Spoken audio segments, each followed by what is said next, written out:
How are you, brother? Where were you for quite some time? I am in my college in Delhi, and where were you? I am in Markaz al-Ma'arif since September. I am presently pursuing my alim course here. Wow, where is Markaz al-Marif? And how did you find this madrasa? Markaz al-Ma'arif is located in a small village named Dawani Dhani near Pipar city. It is a newly built school and madrasa. You can seek both Islamic and modern education here.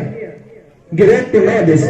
Will you please explain for me the facilities your madrasa provide to the students?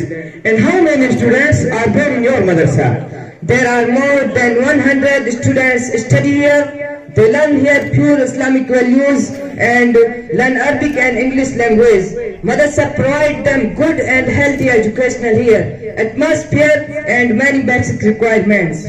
Very good, my friend. Then you also will must visit this new madrasa. Thank Allah for your kind information. Thank you.